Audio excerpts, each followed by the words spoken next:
Hi everyone, আসসালামু আলাইকুম। আপনারা সবাই কেমন আছেন? আই হোপ সবাই অনেক ভালো আছেন। তো welcome back to my channel করবিসিকো।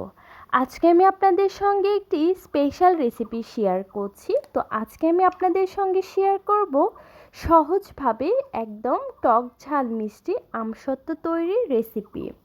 তো আমি কিন্তু এই রেসিপিটা একদম সহজভাবে দেখানোর ট্রাই করব। অনেকের কাছে এই আমসত্ত্ব বানানো অনেক ঝামেলার মনে হইলেও আমার ভিডিও দেখার পরে একদম সহজ মনে হবে। তো চলুন শুরু করা যাক। আমি এখানে 1 কেজি পরিমাণ কাঁচা আম নিয়েছি। এখন আমি এই আমগুলো ভালোভাবে ক্লিন করে নিব। এই যে আমগুলো ক্লিন করার পরে আমি একটা নাইফের সাহায্যে আমগুলো ভালোভাবে পিস পিস করে নিব। এখন আম পিস পিস করে নেওয়া হয়ে গেলে একটা ফ্রাই প্যানে আম বসিয়ে দিয়ে এখানে আমি 1 চামচ পরিমাণ লবণ এবং দেখার সৌন্দর্যের জন্য 1/2 চামচ পরিমাণ হলুদের গুঁড়ো দিয়ে দিলাম। এখন আমি 1/2 কেজি পরিমাণ পানি দিয়ে দিলাম। দিয়ে এখন আমি ঢাকনা দিয়ে ঢেকে দিয়ে এইটা ভালোভাবে সেদ্ধ করে নিব। একটু পরপর ঢাকনা উঠিয়ে আমাদের নেড়ে চেড়ে নিতে হবে এবং দেখতে হবে যেন আমটা লেগে না যায়। তো দেখুন আম থেকে কিন্তু পানিগুলো একদম শুকিয়ে গেছে। তো আমাদের কিন্তু এই যে আমটা কিন্তু ভালোভাবে সেদ্ধ হয়ে গেছে। এখন আমি চুলা থেকে নামিয়ে এটা ঠান্ডা করে নিব। ঠান্ডা করে নেওয়ার পর ব্লেন্ডার জারের মধ্যে এগুলো দিয়ে দিব সেদ্ধ আম। দিয়ে এখন আমি এই সেদ্ধ আমটা ভালোভাবে ব্লেন্ড করে নিব। আপনারা কিন্তু ভালোভাবে ব্লেন্ড করে নেবেন। এই যে আমাদের আমের পিউরিটা একদম রেডি। তো আপনাদের অবশ্যই খেয়াল রাখতে হবে এই পিউরির মধ্যে যেন কোনো দানা না থাকে বা কোনো আমের যেন কোনো আঁশ না থাকে, তাহলে অবশ্যই আপনারা ছেঁকে নেবেন। এখন আমি একটা ফ্রাই প্যানের মধ্যে 300 গ্রাম পরিমাণ চিনি দিয়ে দিলাম। এই চিনি দিয়ে এখন আমি ক্যারামেল তৈরি করে নিব। তো চুলায় চিনি দেওয়ার পরে কিন্তু চুলার আঁচটা একদম লো হিটে রাখবেন এবং এইটা ধীরে ধীরে ভেজে নেবেন। এই যে দেখুন আমাদের চিনিটা কিন্তু আস্তে আস্তে গলা শুরু করে দিয়েছে। আপনারা ক্যারামেলটা যখন তৈরি করবেন অবশ্যই একটু সময় নিয়ে ধীরে ধীরে লো হিটে এটা করে নেবেন, তাহলে দেখবেন একদম পারফেক্ট হবে আপনাদের ক্যারামেলটা। তো দেখুন আমাদের ক্যারামেল কিন্তু অলরেডি হয়ে গেছে। এই যে আমাদের ক্যারামেল একদম রেডি।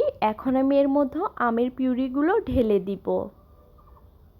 তো আমাদের আমে যেহেতু কোনো আঁশ বা দানা ছিল না, যার কারণে আমগুলো ছেঁকে নেওয়ার কোনো প্রয়োজন হয়নি। তো আপনাদের আমে দানা বা আঁশ থাকলে অবশ্যই এটা ছেঁকে নেবেন। তো এখন আমি ক্যারামেলের সঙ্গে এই আমের পিউরিটা ভালোভাবে আগে জাল করে নিতে হবে। দেখছেন কতটা সুন্দর লাগছে, তাই না? তো এখন আমি এখানে পাঁচফোড়ন, জিরে, ধনে এবং শুকনো মরিচের গুঁড়ো দিয়ে দিলাম। এটা আমি আগে থেকে ব্লেন্ড করে রেখেছিলাম। তো এখানে আমি 1 চামচের মতো মরিচের গুঁড়ো দিয়ে দিলাম এবং 2 চামচ এখানে আমি বিট লবণ দিয়ে দিলাম। এই আমসত্ত্বটা যেহেতু ঝাল মিষ্টি টক হবে, যার জন্য কিন্তু আমি এখানে মরিচের গুঁড়ো দিয়ে দিয়েছি। আর আপনারা যদি এটা আমসত্ত্বটা যদি মিষ্টি বানান তাহলে অবশ্যই মরিচের গুঁড়োটা স্কিপ করবেন। তো আমি একটু চেক করে দেখলাম চিনিটা একটু কম হয়ে গেছে। তো আমি এর জন্য আবারও চিনি অ্যাড করলাম, করে আবারও এটা আমি জাল করে নিব। তো দেখুন এইভাবে কিন্তু নেড়ে নিতে হবে, তাছাড়া কিন্তু আমের পিউরিটা লেগে যাবে।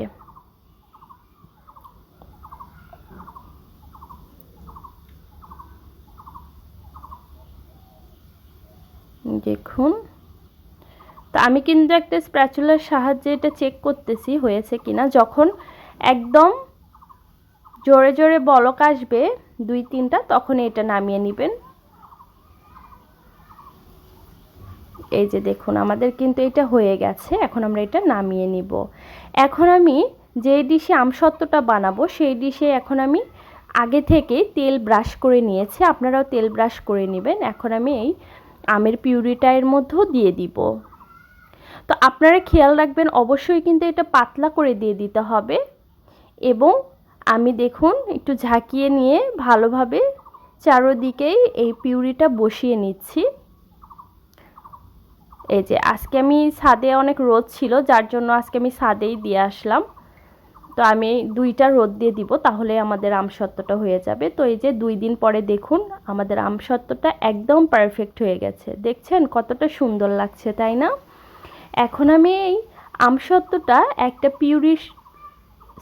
একটা নাইফের সাহায্যে আমি এটা সুন্দর করে কেটে নিব। এই যে এখন আমরা এটা পেঁচিয়ে নিব।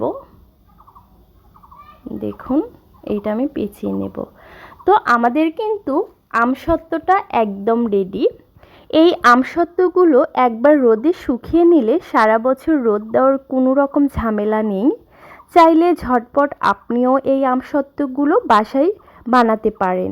খুব সহজ রেসিপি আপনাদের সঙ্গে আমি শেয়ার করলাম। আমি কিন্তু আপনাদের সঙ্গে সবসময় সহজভাবে রেসিপি দেখানোর ট্রাই করি, যেন আপনারা খুব সহজেই এগুলো বানিয়ে নিতে পারেন। তো দেখুন আমাদের আমসত্ত্বটা একদম পারফেক্ট হয়েছে। আপনারা কিন্তু আমার ভিডিও দেখে এইভাবে পারফেক্টভাবে আমসত্ত্বগুলো বানিয়ে নিতে পারবেন।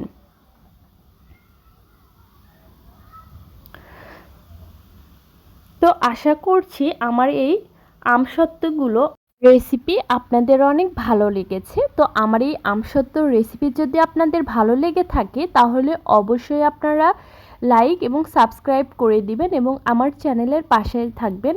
আল্লাহ হাফেজ। সবাই ভালো থাকবেন।